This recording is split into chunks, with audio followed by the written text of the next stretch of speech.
বজলুর রশিদ বেশি দিন থাক, এটা আপনারা চান? সবাই চান? তাহলে জোরে বলেন আমিন। প্রধান উপদেষ্টা অত্র সংস্থা, আমরা দোয়া করি এই মানুষটার দীর্ঘ নেক হায়াত আল্লাহ দারাজ করুন। বাংলাদেশের মাটি ও মানুষের বক্তা, দক্ষিণ পূর্ব এশিয়ার উজ্জ্বল নক্ষত্র, কোরআনের প্রবক্তা, বাংলাদেশের প্রত্যন্ত এলাকায় যার নাম প্রত্যেকটি মানুষের মুখে মুখে আছে, কানে কানে আছে, ভাইরাল হয়ে গেছে যার ওয়াজ। আজকে আপনারা দেখতে পাচ্ছেন এতগুলো মিডিয়া, কি বলেন, মিডিয়ার সংখ্যা কম না বেশি?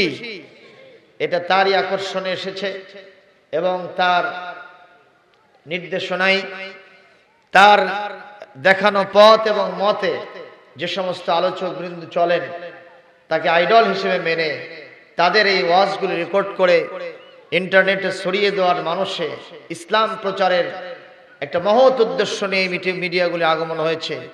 আজকের সম্মানিত প্রধান বক্তা, প্রধান আলোচক, আমাদের সকলের সেরতাজ আলহাজ মুফতি মাওলানা বজলুর রশিদ মিয়া। কোরআনের মাহফিল কোনো ব্যক্তির নয়, এটা কোনো গোষ্ঠীর নয়। এ কোরআন জিকরুল লিল আলামিন, তামাম বিশ্বে যারাই বসবাস করে, বহুমাত্রিক জগতে যারাই বসবাস করে, তাদের প্রত্যেকের জন্য কোরআন নাজিল করেছেন কে? আরো জোরে বলেন। এ কোরআন এক আযীম কিতাব। পৃথিবীতে কয়েকটি জিনিস আছে যেগুলি ইন্টারন্যাশনাল, এটা কোনো গোষ্ঠীর জন্য নয়, এলাকার জন্য নয়, গণ্ডির জন্য নয়, এটা বিশ্বময় ছড়িয়ে আছে। যেমন আমাদের রবকে, সবাই বলেন, তিনি শুধু রব নয়, তিনি রব্বুল আলামিন। এরপরে আমাদের যিনি রসূল, সেই রসূলের নাম কি? মুহাম্মদ রাসূলুল্লাহ সাল্লাল্লাহু আলাইহি ওয়াসাল্লাম। তার উপাধি সম্পর্কে আল্লাহ রাসূল, আল্লাহ পাক বলেছেন সূরা আম্বিয়ার 107 নম্বর আয়াতের অংশে, ওমা আরসালনাকা ইল্লা রাহমাতাল লিল। এরপরে যেই কাবায় গিয়ে আমরা হজ করি, এই কাবা সম্পর্কে আল্লাহ রাব্বুল আলামিন বলেন মুবারাকাও ওয়া হুদাল লিল আলামিন। আল্লাহ রাব্বুল আলামিন বলেন কাবা শরীফটা এটাও কোনো গোষ্ঠীর নয়, এটাও কোনো গ্রুপের নয়, কোনো কওমের নয়, কোনো জাতির নয়, কোনো দলের নয়, উপদলের নয়, শুধু নেতা মন্ত্রীর নয়, সৌদি আরবের জন্য নয়, তাম পৃথিবীতে বহুমাত্রিক জগতে যারাই বসবাস করে তাদের প্রত্যেকের জন্য কাবা শরীফটা হলো বরকতময়। শুধু তাই নয়, ওখানে যারা যাবে হেদায়েতের নিশানা নিয়ে ফিরে আসবে। আগের আমল আর হজ করার পরে আমল, দুইটার ভিতরে ফার ডিফারেন্স হবে, বৈপ্লবিক পরিবর্তন হবে। আগে যদি থাকতো সুদখোর, ঘুষখোর, বেনামাজি, তার পরিবারে পর্দা মেইনটেইন হতো না, হালাল রোজগার করতো না, হারামের মধ্যেই পড়ে থাকতো। ওখান থেকে হজ করে আসার পরে সে মানুষটার জীবনের পরিবর্তন হয় কি হয় না? কথা বলেন, হয় কি হয় না? কিন্তু কিছু কিছু আছে হাজি নামের পাজি, কথা কয় না। এক হাজি নাকি হজ করে আসার পরে টেস্ট কেস হিসেবে, অন টেস্ট হিসেবে 1 মনের ভিতরে 5 কেজি কম দিয়েছে ধান। কয় কেজি? 5 কেজি। যেহেতু হাজি মানুষ হাব্বজুব্বওয়ালা, নতুন হজ করে আসলো, ওটা আর মাপজোক করে নাই, ওখান থেকে নিয়ে চলে গেছে। এই হাজি সাহেব মনে মনে মিটমিট করে চিন্তা করে, হাই রে, আরো যদি 5 বছর আগে হজ করতাম, তাহলে মনে মনে 5 কেজি করে কম দিয়ে আমি আরো বড় লোক হতাম। একটু জোরে কর নাউজুবিল্লাহ। এইরকম হাজি নামের পাজি এখনো পৃথিবীতে আছে না নাই? জোরে কর, আছে না নাই?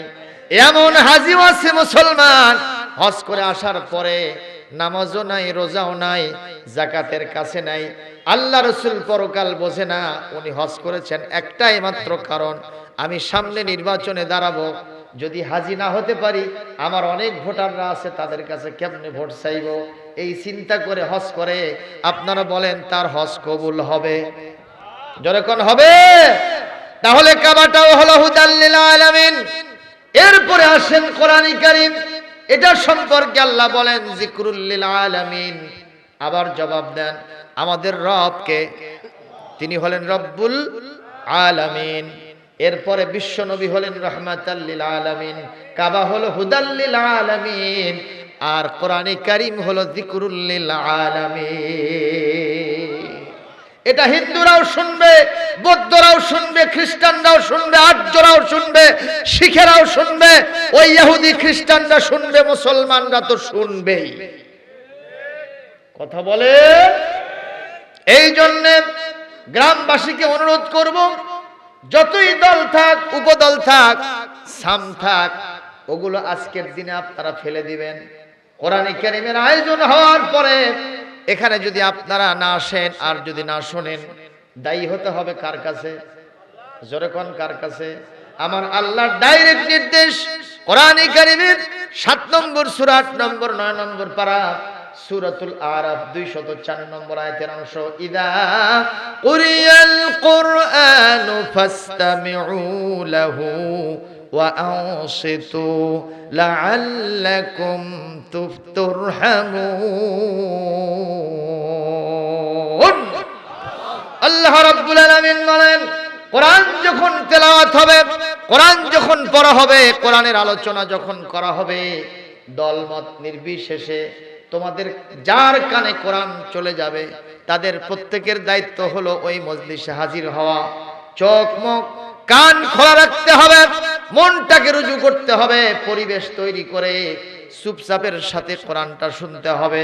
যদি তোমরা কোরআন শুনতে পারো মুসলমান, আমি আল্লাহ বলে দিলাম, অবশ্যই তোমাদের জীবনটা রহমত বরকত দিয়া মালামাল হয়ে যাবে। যেরকম সুবহানাল্লাহ।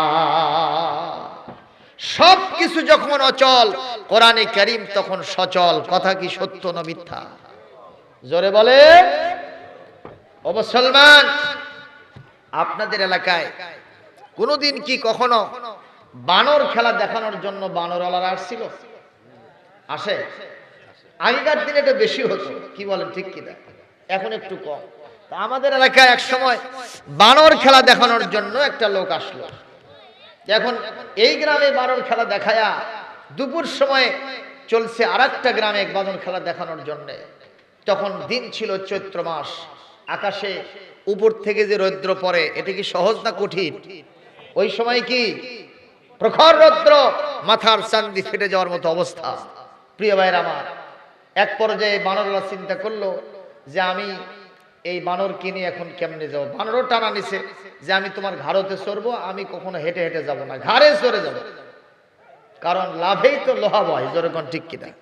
বানর দিয়ে তুমি কামাও, বানরকে এখন তুমি কাঁধে নাও। তো বানরকে কাঁধে নিয়েছে, উপর থেকে তির্যক ভাবে সূর্য রশ্মি তার মাথার উপরে পড়তেছে, মাথার চান্দি ফেটে যাওয়ার মতো উপক্রম। এই অবস্থায় তার মনের টার্গেট, যদি একটা বটবৃক্ষ পাইতাম, ছায়াদার গাছ, তার নিচে একটু শুয়ে রেস্ট করতাম, তাহলে আমার অনেকটা আরাম হতো, একটু ঘুমায় যেতাম, ভালো হতো। এরকম একটা বটগাছও পেয়ে গেছে। বটগাছের নিচে প্রিয় বানরকে পাশে রাখছে। ওই যে ঝোলার মধ্যে চাল ডাল তরি তরকারি ছিল, যেগুলো কামাই করছে, এটা মাথার নিচে দিয়ে আস্তে করে একটু তন্দ্রার ভাব হয়েছে। কিসের ভাব? তন্দ্রা, ঘুমের ভাব। হঠাৎ করে দেখে বানর সে থেকে দেখতেছে একটা মাছি এসে বারবার ডিস্টার্ব করতেছে। একবার মুনিবের নাকের ভিতরে যায়, আবার কানের ভিতরে যায়, আবার মুখের ভিতরে যায়। বলেন তো, মশা মাছি এগুলো কি ঘুমের বন্ধু না শত্রু? কি বলেন ঠিক কিনা? তখন এক পর্যায়ে বানর তো প্রভু ভক্ত, বানর চিন্তা করলো, এতক্ষণ ধরে আমার মুনিব আমাকে কাঁধে বহন করলো, এখন এই মুনিব কষ্ট পাচ্ছে, ঘুম হচ্ছে না, নিঃসন্দেহে এই মাছি আমাকে তাড়াতে হবে। মাছি ধর্ম কি একবার গেলে আর আসে না নাকি? আরে ভাই কথা কন না কেন? আসে না, যায়, একবার যায় আবার আসে।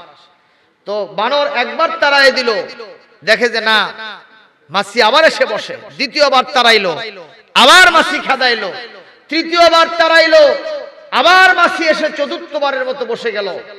এই পর্যায়ে বানরের ফাইনাল ডিসিশন, এখন আর তাড়ানো যাবে না, এই মুহূর্তে আমি নিঃসন্দেহে তাকে উচিত শিক্ষা দেব। কি দিয়ে উচিত শিক্ষা দেই? ওর মাথায় বুদ্ধি খেলে গেছে। আমি তো দেখেছি মুনিব একটা চাকু তার ঝোলার ভিতরে রাখছে, ওই আস্তে করে চাকুটা বের করে নিয়ে রেডি, এইবার যদি তুই আসিস তোরে উচিত শিক্ষা দেব। যেই নামাসি এসে ভোঁ করে এসে মুনিবের নাকের উপরে পড়েছে, বানরের কোনো সিদ্ধান্ত নাই, একটাই সিদ্ধান্ত, আল্লাহু আকবার। আপনারা বলেন মাছি কাটলো না বানর কাটলো? কি কাটলো? মুনিবের নাক কেটে গেল, ঠিক না বেঠিক বল? মুনিবের নাক কাটলো, মুখ কাটলো, রক্তস্নাত পরিবেশ তৈরি হয়ে গেছে। মুনিব এখন ঘুম থেকে তাড়াতাড়ি জেগে চিন্তা করলো, হাই রে, আমার এই ক্ষতি সাধন কে করলো? কে আমার নাক মুখ কাটলো? ডানে তাকায় দেখে, বামে তাকায় দেখে, সামনে পেছনে তাকায়, কোনো দিকে কোনো মানুষের অস্তিত্ব নেই। দেখে বানরের হাতের মধ্যেই কি, কথা কন কি? চাকু। বানরের মালিক বলতেছে, রে বানর, তোর হাতের মধ্যে চাকু কেন? তুই কি আমার এই চাকু মেরেছিস নাকি? কয় মুনিব, আমি আমার কলিজা ফেরে, বুকটা ফেরে আমার কলিজা দেখাবো আপনাকে। আপনাকে ক্ষতি করার কোনো ইচ্ছা আমার ছিল না। আমার টার্গেট ছিল মাছি মুক্ত ঘুম আপনাকে উপহার দেব, কিন্তু মাছি তাড়াতে গিয়া এটা কেন যে হলো আমি বুঝতে পারি নাই। মুসলমান, আপনারা খেয়াল করেন বানরের মনের উদ্দেশ্য কি, সৎ না অসৎ? সবাই বলবেন। বানর কি ভালো চায় না খারাপ চায়? নিঃসন্দেহে ভালো চায়। মুনিব শান্তির সাথে ঘুমাক, নিরাপত্তার সাথে ঘুমাক, কিন্তু হিতে বিপরীত হলো কেন? এখান থেকে বোঝা যায় নিয়তের সেহাত থাকলেই হবে না, সহি নিয়ত থাকলেই হবে না। যে পদ্ধতিতে শান্তি দিব সেই পদ্ধতিটাও ভালো হইতে হইবে। মুসলমান, আমার এই বাংলাদেশ 1971 সনে এক সাগর রক্তের বিনিময়ে, অসংখ্য মা বোনের ইজ্জতের বিনিময়ে বাংলাদেশ স্বাধীন হয়েছে। কথা ঠিক না বেঠিক? কথা বলেন না কেন? আমরা পাকিস্তানি হানাদারকে তাড়িয়ে দিয়েছি, লাল সবুজ পতাকা পেয়েছি।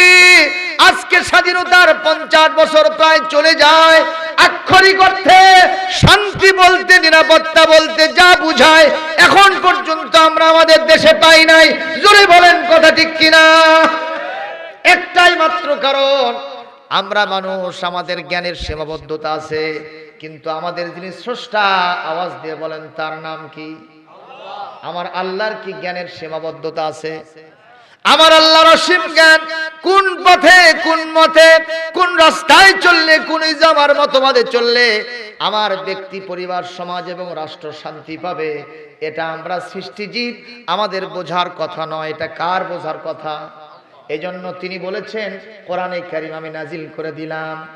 আল্লাহ রাব্বুল আলামিন বলেন কোরআনে কারীমের সূরা ইব্রাহিমের 1 নম্বর 2 নম্বর আয়াতে আল্লাহ বলেন, কি সুন্দর করে বলছেন আল্লাহ রাব্বুল আলামিন, আলিফ লাম রা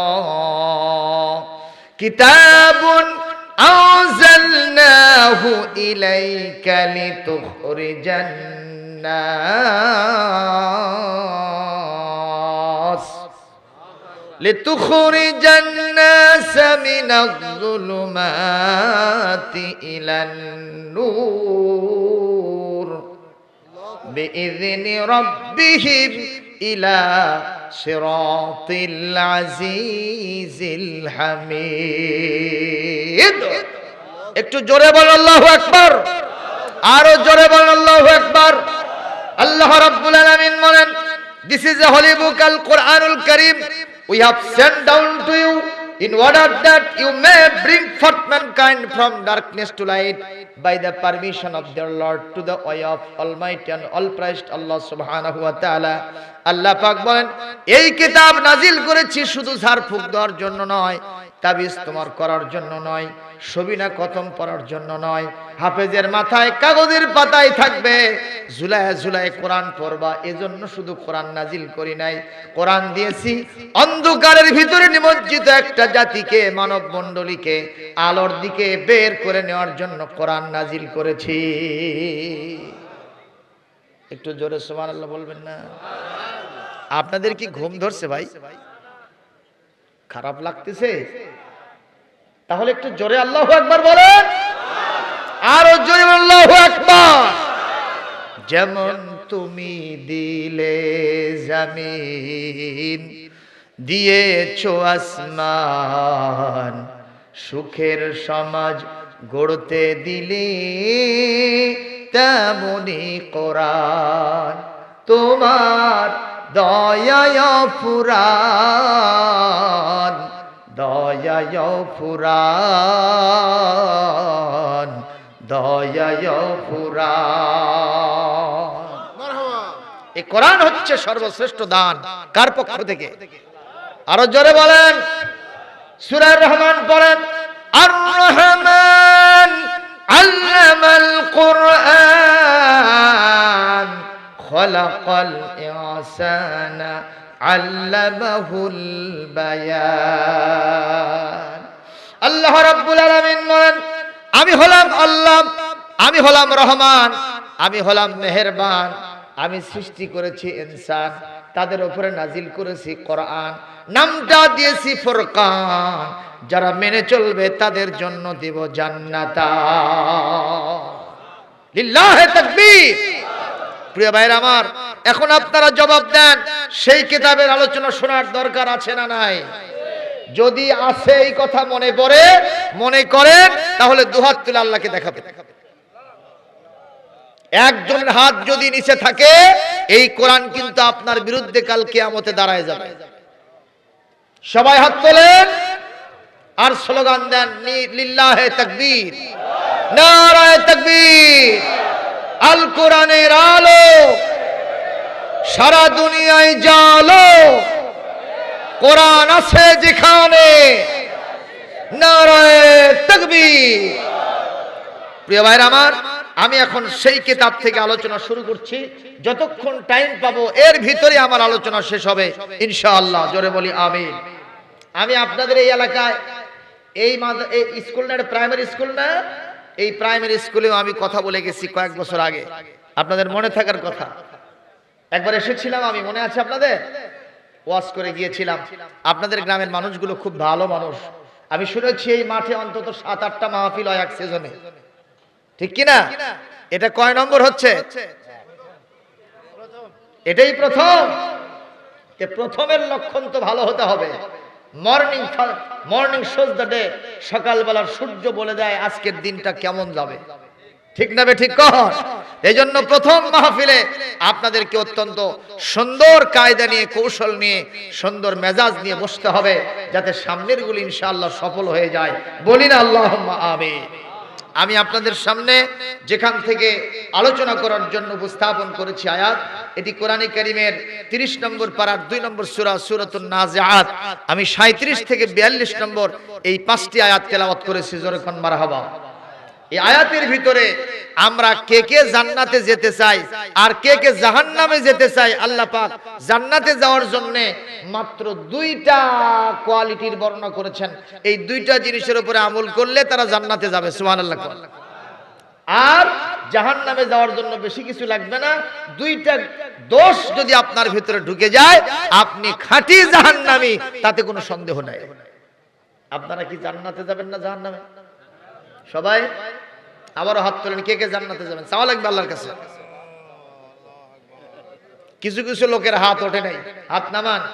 হাত যাদের উঠলো না তারা কারা বলবো? তারা কারা? ওই স্কুলে গিয়ে এক স্যার জিজ্ঞেস করছে, বাবা, ছাত্রদেরকে বলছে, বাবা তোমরা কে কে জান্নাতে যাবে রে? সব ছাত্র হাত তুলছে। কয় হাত? 2 হাত তুলছে। তো দেখে একটা ছাত্র হাত তোলে নাই, ও মাথা নিচু করে শুধু কাঁদতেছে। স্যার জিজ্ঞেস করলো, বাবা সবাই জান্নাতে যাবে, তুমি যাবে না? কয় না স্যার যাবো না। কে? কয় মা কাছে স্কুলে যাবো, সোজা বাড়িতে আসবো, কোনটি জানতে আস না বাবা। এখান থেকে কি বোঝা গেল? কি বোঝা গেল? ওই ছাত্রের টার্গেট হলো, চিন্তা হলো, স্যার বোধহয় আমাকে এখনই জান্নাতে নিয়ে গেল, মায়ের সাথে বোধহয় আর দেখা সাক্ষাৎ হলো না। এরকমও কিছু এখানে থাকতে পারে।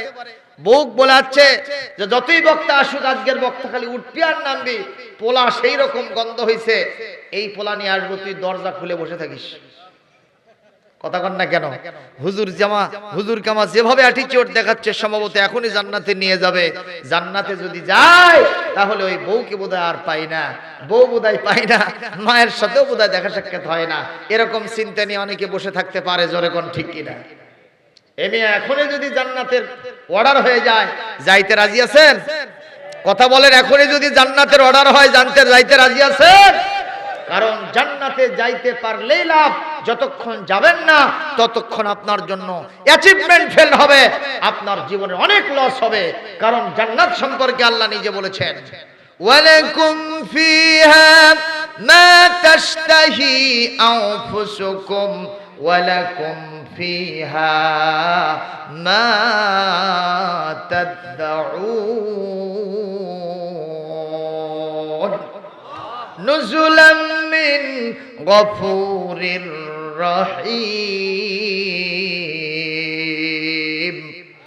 আল্লাহ রাব্বুল আলামিন বলেন জান্নাত এমন একটা জায়গা, ওইখানে যাওয়ার পরে তুমি আমার আল্লাহর কাছে যা দাবি করবা আল্লাহ রাব্বুল আলামিন তোমার দাবি পূরণ করে দেবে। যা ডিমান্ড করবা দুনিয়াতে তোমার জন্য যা নাজায়েজ ছিল জান্নাতের মধ্যে সেটা তোমার জন্য জায়েজ হয়ে যাবে। কে বলেছেন? জোরে বলেন, কে বলেছেন? এজন্য জান্নাতে যেতে পারলেই লাভ হবে। আপনি জান্নাতে যাওয়ার পরে আল্লাহকে বলবেন, আল্লাহ আমার মনের বড় আশা জাগতেছে। কি আশা? আমি আমার বাপকে চাই, আমার মাকে চাই, আমার দাদা দাদিকে চাই, আমার ছেলে মেয়েকে, আমার বিবিকে জান্নাতে চাই। আমার ভালোই লাগতেছে না। এই আয়াত প্রমাণ করছে আপনার দাবি করতে দেরি হবে, আমার আল্লাহর ওই সমস্ত মানুষদেরকে আপনার কাছে পৌঁছে দিতে এতটুকু দেরি হবে না। এজন্য জান্নাতে যেতে হবে। মুসলমান ভাইরা আমার, জান্নাতে যাওয়ার জন্য বেশি কাজ করা লাগবে না। আল্লাহ পাক এখানে জান্নাতে যাওয়ার জন্য দুইটা কাজের কথা বলেছেন, আর জাহান্নামে যারা যাবে তাদের দোষ বলেছেন মাত্র দুইটা। প্রথমে আল্লাহ জাহান্নামীদের আলোচনা করেছেন এই কারণে, একটা মানুষ যদি পায়খানার ভিতরে পড়ে থাকে ওই মানুষটার শরীরে কি আপনি নতুন জামা পরাইয়া দিবেন? কথা বোঝেন নাই? কথা কি বুঝতে পেরেছেন? একটা লোক পায়খানার মধ্যে পড়ে আছে, এই লোকটার গায়ে কি আপনি নতুন জামা পরায় দেবেন? কি করবেন? আগে ওখান থেকে উঠায়া নিবেন, তারপরে দূরে থেকে নল দিয়ে এরকম পানি স্প্রে করবেন। পায়খানাগুলো পরিষ্কার হওয়ার পরে সাবান, সোটা, ডিটারজেন্ট পাউডার যা আছে এগুলো দিয়ে আপনি সুন্দর করে পরিষ্কার পরিচ্ছন্ন করার পরে গাটা মুছে দিয়া নতুন জামা পরাই দিবেন। আমি বান্দাকে আগে উদ্ধার করব, এরপরে তাকে আমি দুইটি কোয়ালিটির মাধ্যমে জান্নাতে দিয়ে দেব। যেরকম সুবহানাল্লাহ। এখন জাহান্নামে যারা যাবে তাদের দোষ কয়টা ভাইজান? একটু এরকম করে দেখান তো, ভি চিহ্ন দেখান। কয়টা দোষ? আরো জোরে, কয়টা? জোরে হলো না, সবাই বলেন আরো জোরে। একটু মিছিল করেন ভাই।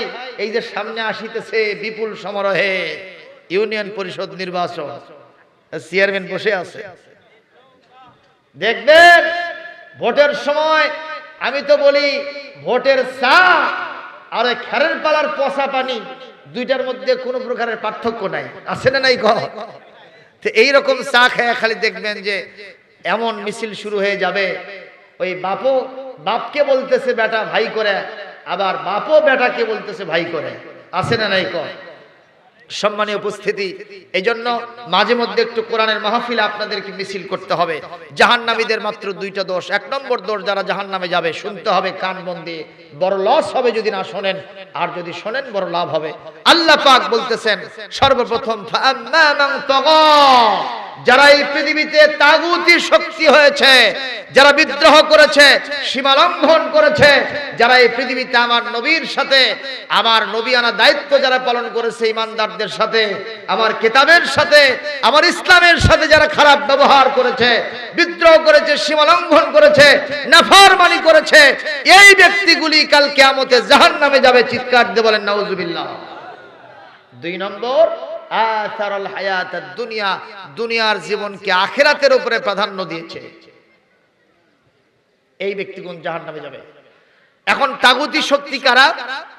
তাফসীরুল কোরআন বিল কোরআন করতে চাই। আল্লাহ রাব্বুল আলামিন কোরআনে কারীমের এই নাজিয়াত সূরার ভিতরে, আমি তো এখানে পড়লাম 37 নম্বর আয়াত, আল্লাহ বলতেছেন একটু পিছনের দিকে যাও, 17 নম্বর আয়াত। কারা কারা তাগুতি আচরণ করেছিল তাদের দৃষ্টান্ত যদি দেখতে চাও এই আয়াত তুমি পড়ে নাও, বুঝতে পারবা। আল্লাহ পাক বলেন ইযহাবু ইলা ফিরআউনা ইন্নাহু তাগা। জোরে বলেন আল্লাহু আকবার। আল্লাহ রাব্বুল আলামিন হযরত মুসা আলাইহিস সালামকে বলেন, মুসা রে, তোমাকে নবুয়ত দিলাম, এইটা প্রচারের জন্য তুমি সর্বপ্রথম চলে যাও ফেরাউনের কাছে। কার কাছে? ফেরাউনের কাছে। কারণ ফেরাউন ইন্নাহু তাগা, ফিরাউন সবচেয়ে বেশি সীমালঙ্ঘন করেছে, তাগুতি আচরণ করেছে। ও মুসলমান, ফিরাউনের যা আকার আকৃতি ছিল, তার যা কার্যক্রম ছিল, ফিরাউনের যে ভূমিকা ছিল, এই ভূমিকাটা কি মুসার সাথে খুব ভালো ছিল? ব্যবহারটা কি ভালো ছিল? কেমন ব্যবহার করেছে শোনেন। হযরত মুসা আলাইহিস সালাম যখন জন্ম নিয়েছেন, এই কথাটা বাইজি ভাই ফিরাউনের কানে চলে গেছে। ফিরাউন তখন হন্যে হয়ে খুঁজতেছে তার বাহিনীর মাধ্যমে, তার বাহিনী কম্বিং অপারেশন চালায়, চিরুনি অভিযান চালায়, এই পুত্র সন্তান কোথায় জন্ম নিল, আমরা তাকে ধরবো আর মেরে জমিন থেকে বিদায় করে দিব। ভাইরা আমার, হযরত মুসা আলাইহিস সালামের মা, নাম তার বারেখা, উনি তার সন্তানকে নিয়ে বাড়িতে অবস্থান করেন। মুসা আলাইহিস সালামের আব্বা ইমরান, উনি অবস্থান করতেছেন কোথায়? উনি অবস্থান করতেছেন ফিরাউনের রাজ দরবারে। ফিরাউনের রাজ দরবার থেকে হযরত মুসা আলাইহিস সালামের আব্বা বাসায় যখন ফিরে এসেছেন, বাসায় আসার সাথে সাথে ওনার চেহারাটা কালো হয়ে গেল। অথচ পুত্র সন্তান, নতুন অতিথি আসছে, তাকে দেখার পরে মনটা খুশিতে বাগবাগ হওয়ার কথা, কিন্তু সন্তান থেকে তার মুখটা কালো হয়ে গেল। স্ত্রী বলতেছে, প্রাণের স্বামী, এত সুন্দর পয়গম্বরী চেহারা, ফুলের পাপড়ির মতো নাদুস নুদুস চেহারা সন্তান, এরা দেখে আপনি মন খারাপ করেছেন কেন? কেন আপনি মন খারাপ করেছেন?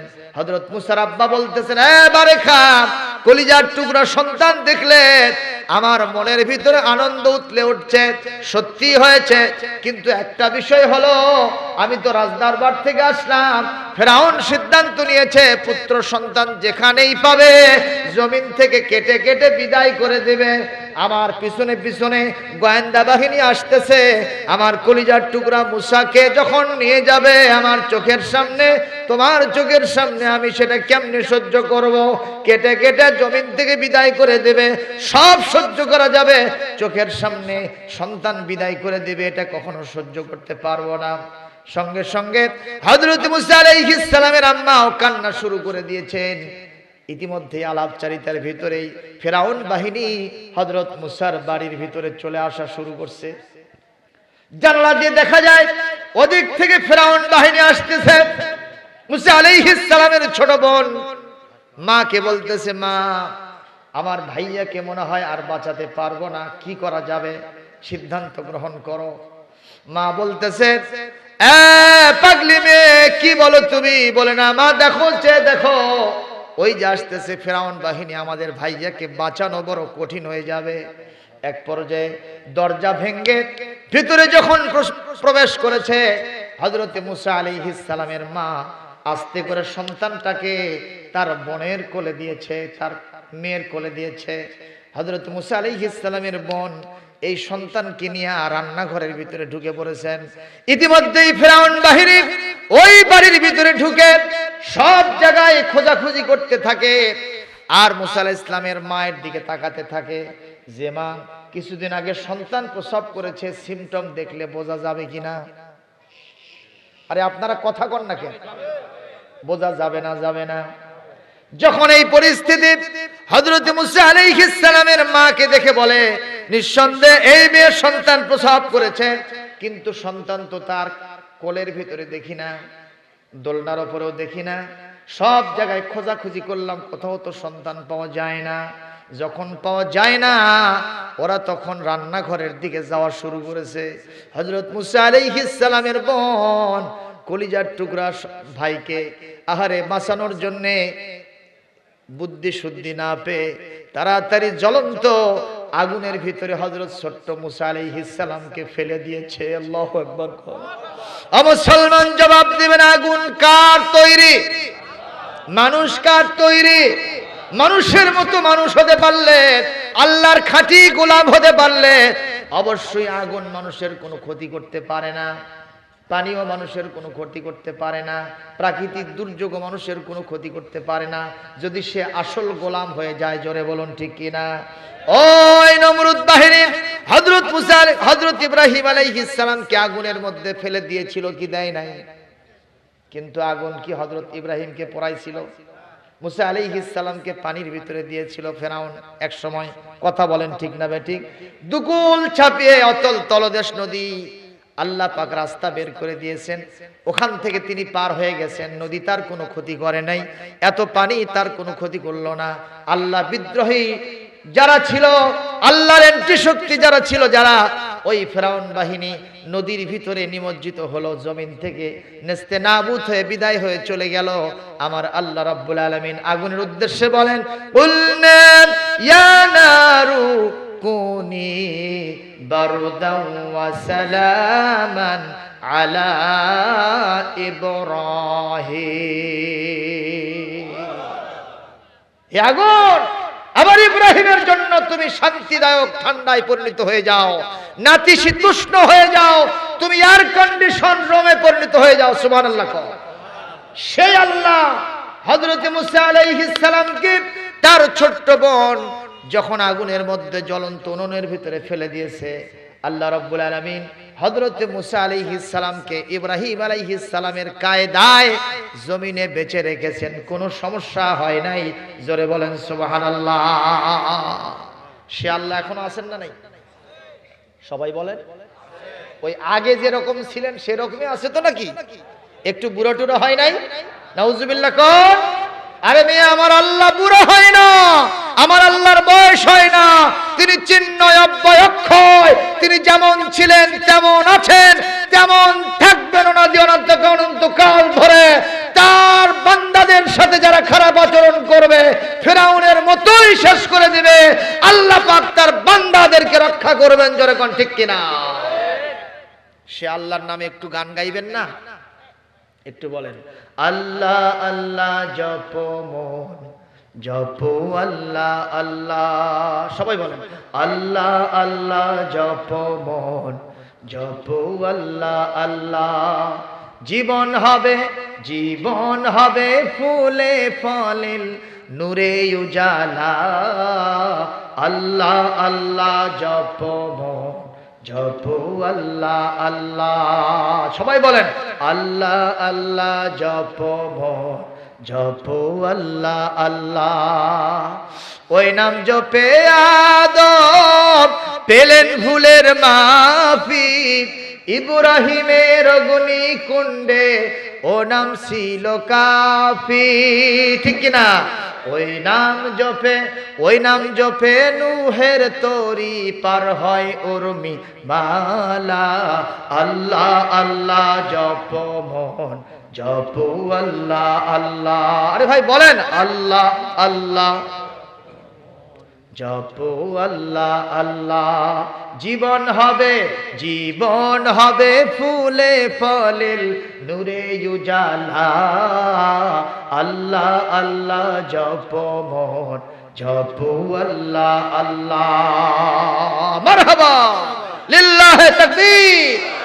আমার ভাইরা, আপনারা সিংড়া এলাকার মানুষ খেরের পালা দেখছেন?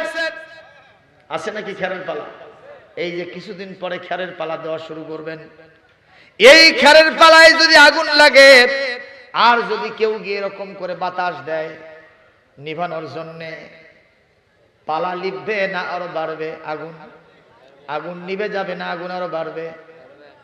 এই পৃথিবীতে যারা ইসলামকে ধ্বংস করতে চায়, ওই ফ্রান্সের প্রেসিডেন্ট ম্যাক্রো সহ আরো তোমরা যারা স্বপ্ন দেখতেছো ইসলামকে দুনিয়া থেকে নির্বাপিত করে দিবা, আমার আল্লাহ তোমাদের কথা কোরআনে কারিমে কোট করে দিয়ে বলে, আল্লাহু মুতিম্মু নূরিহি ওয়ালাউ কারিহাল কাফিরুন ওয়ালাউ কারিহাল মুশরিকুন।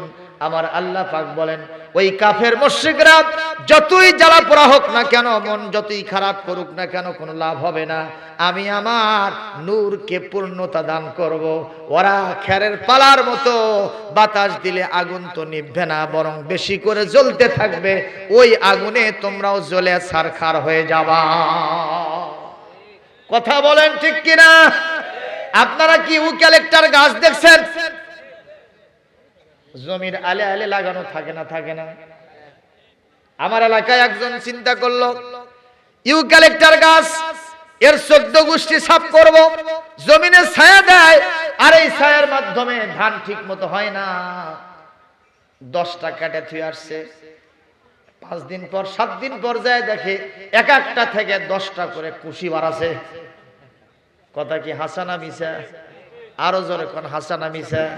ও মুসলমান, ইসলামী শক্তিকে, আমার নবীর নূরকে, আমার নবীর উম্মতকে যারা জমিন থেকে বিদায় করে দিতে স্বপ্ন দেখবে, একজন করে মারবে, 10 জন করে জন্ম নেবে।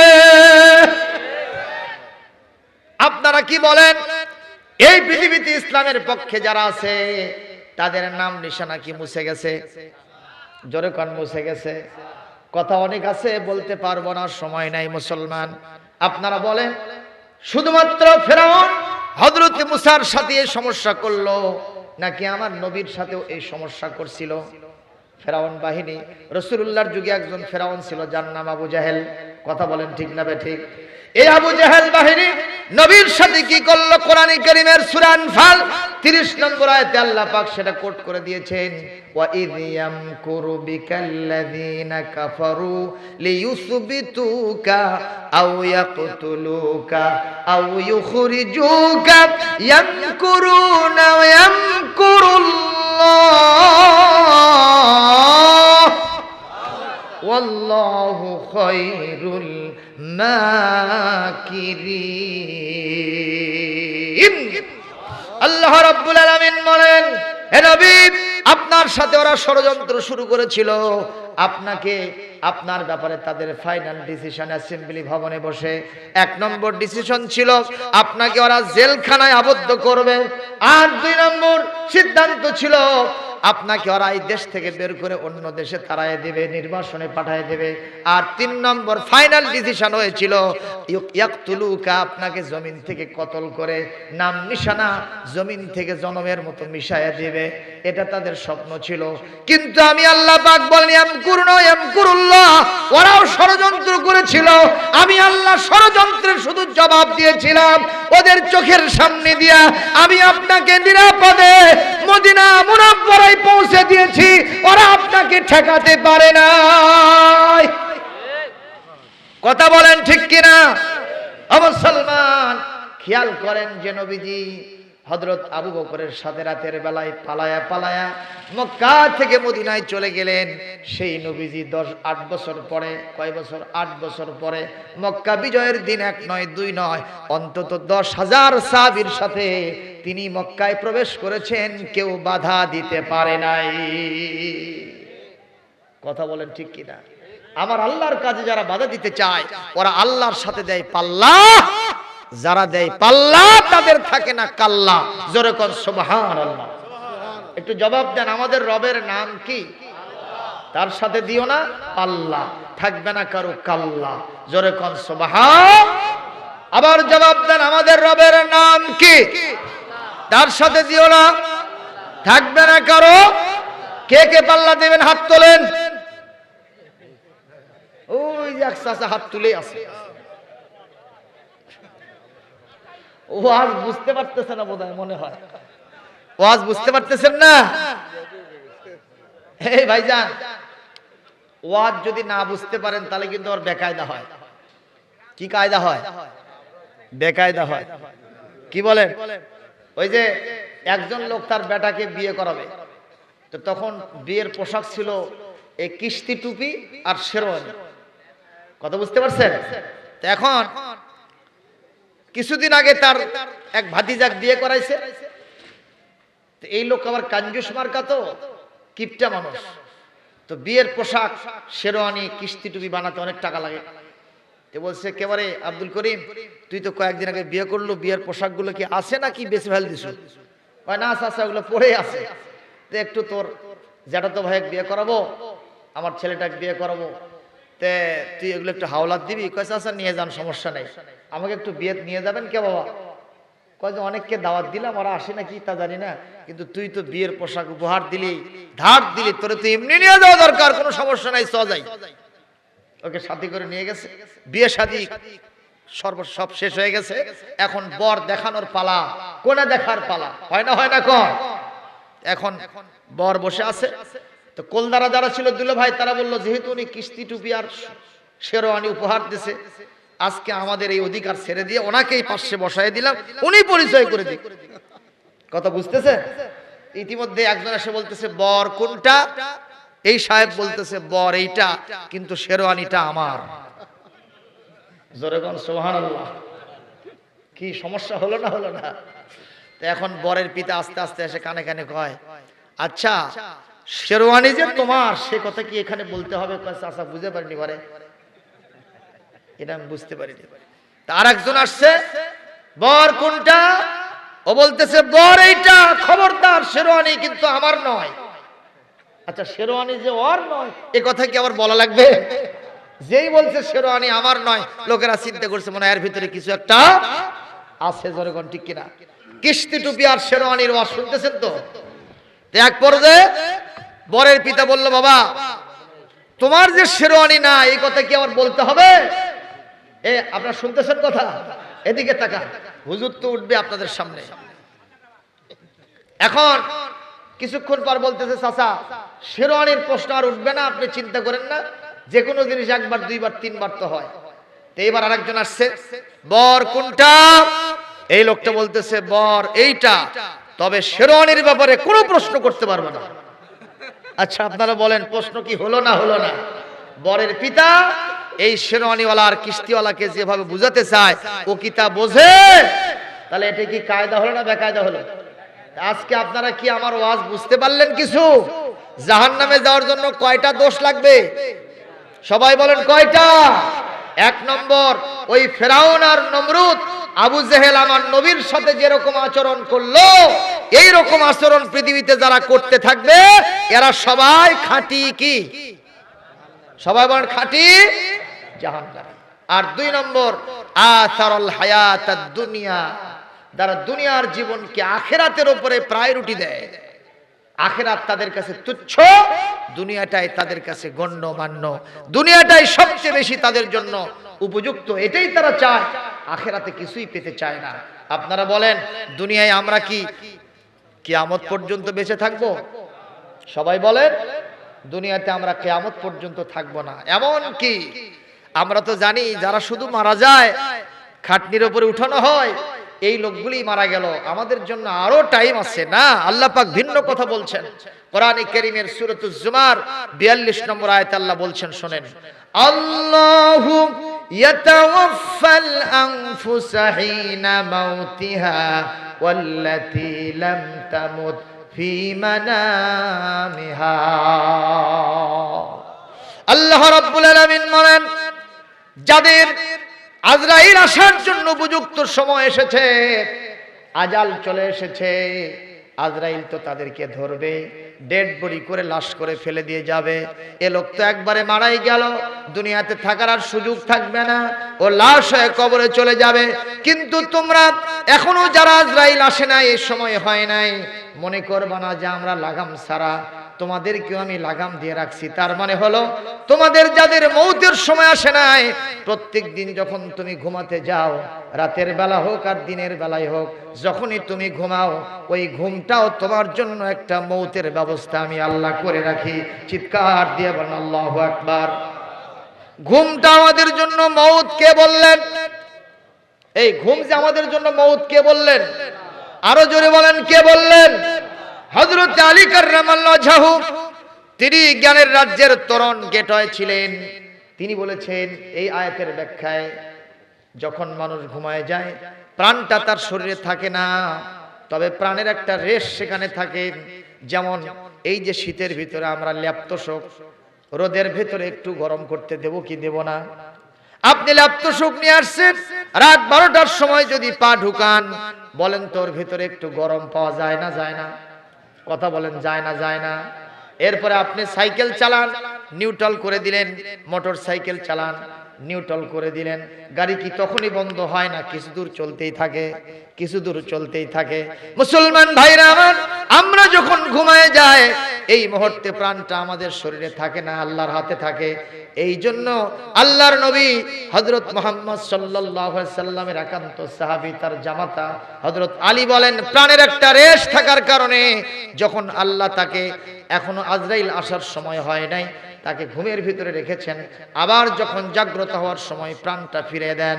এজন্য আমরা যখন ঘুমায় যাব একটা দোয়া পড়ব, আল্লাহুম্মা বিইসমিকা আমুতু ওয়া আহয়া, বলেন আমিন। সবাই বলে আল্লাহুম্মা বিইসমিকা আমুতু ওয়া আহইয়া। হে আল্লাহ, আমি তোমার নামে জিন্দা, আমি তোমার নামে মৃত্যুবরণ করতেছি, আবার তোমার নামেই জিন্দা হব। এরপরে যখন সকালবেলা ঘুম থেকে উঠব, আল্লাহ রাব্বুল আলামিন আমাদেরকে দোয়া শিখিয়ে দিয়েছেন, আলহামদুলিল্লাহিল্লাযী আহইয়ানা বাদামা আমাতানা ওয়া ইলাইহিন নুশুর। আল্লাহ পাক শিখিয়ে দিয়েছেন, ঘুম থেকে জাগার পরে তুমি তো মরেই গেছিলে, এখন তুমি যখন জিন্দা হতে পেরেছো, একা পারো না, আমি আল্লাহ জিন্দা করেছি। এজন্য দোয়া করো, হে আল্লাহ, আপনার শুকরিয়া আদায় করছি, সেই মহান সত্তার শুকরিয়া আদায় করছি যিনি আমাকে মওতের পরে আবার জিন্দা করলেন। এটাই আমার শেষ জিন্দা নয়, আমি পৃথিবীতে কিয়ামত পর্যন্ত থাকব না। ওয়া ইলাইহিন নুশুর, আজ হোক কাল হোক তার কাছেই আমাকে ফিরে যেতে হবে। জোরে বলুন কথা ঠিক কিনা? এই জন্য রাতের বেলায় যখন ঘুমায় যাব এই দোয়াটা পড়বো, ঘুম থেকে সকালে যখন জাগবো এই দোয়াটা পড়বো, বলি আমিন। প্রিয় ভাইরা আমার, আমি আপনাদের উদ্দেশ্যে বললাম, দুনিয়ার জীবন আমাদের শেষ নয়, একটা জীবন আছে সর্বপ্রথম এবং সর্বশেষ এবং সর্বশ্রেষ্ঠ, সবচাইতে বেশি ভ্যালুয়েবল সেই জগৎটা যার নাম আখিরাত। জোরে কোন সুবহানাল্লাহ। জান্নাতের মধ্যে একটা পান্টি রাখবেন, পান্টি সরি এটা রাখবেন। এই জায়গাটুকুর যা মূল্য, তাম পৃথিবী আসমান জমিন সব বিক্রি করলে ওই জায়গার মূল্য দেওয়া যাবে না। সুবহানাল্লাহ। আর একটা হাদিসে আসছে, আমাদের মা বোনেরা যে বিছানা সুন্দর করে সাজায়, এই বিছানার উপরে একটা বিছনা চাদর দেয়, দেয় না দেয় না বলে, এই বিছানা চাদরের দুই পাশে দেখবেন কিছু কিছু ঝুলমুলালি এরকম একটু সুতা বের হয়ে থাকে, থাকে না ভাই? একটু থাকে। একটা হাদিসে আসছে, এই চাদরের দুই পাশে যে ঝুলমুলানি সুতা বের হয়ে আসছে, এই জান্নাতের ভিতরে কামরার ভিতরে আপনার বেডের উপরে যেই সুন্দর বিছানা চাদরটা বিছানো থাকবে, এই দুই সাইডে ঝুলানো এই ছোট্ট ছোট্ট সুতার যা মূল্য, একটা সুতার যা মূল্য, তাম পৃথিবী আসমান জমিন বিক্রি করলে এর মূল্য দেওয়া সম্ভব হবে না। মারহাবা। সেই জান্নাত চাই না, চাই না? তাহলে দুহাত তুলে আল্লাহকে দেখান, আবার দেখান। সর্বশেষ মহান আল্লাহ আমাদেরকে জান্নাত কবুল করুন, জান্নাতে মঞ্জুর করুন, কবুল করুন, আমাদের সবাইকে জান্নাতবাসী করুন। জোরে কোন আমিন। এই গ্রামের আমওয়াতগণ মরহুম মাগফুর বাস্তুল্লাহ রাহিমাহুল্লাহ নব্বরাল্লাহু মারকাদাহু ওয়া জাআলাল জান্নাতা মাসওয়াহু, যার স্মরণে, যার স্মৃতিকে ধরে রাখার জন্য মাহফিলের আয়োজন হয়েছে, ইন্তজাম হয়েছে, তার জন্য সহ গোটা গ্রামবাসীর মাইয়িত যারা কবরে আছেন সকলের জন্য দোয়া করলাম। আজকের মাহফিলের ওসিলায় আল্লাহ সকলের আযাব চিরতরে মাফ করে দিন, কবরগুলি জান্নাত বানিয়ে দিন, বলি আমিন।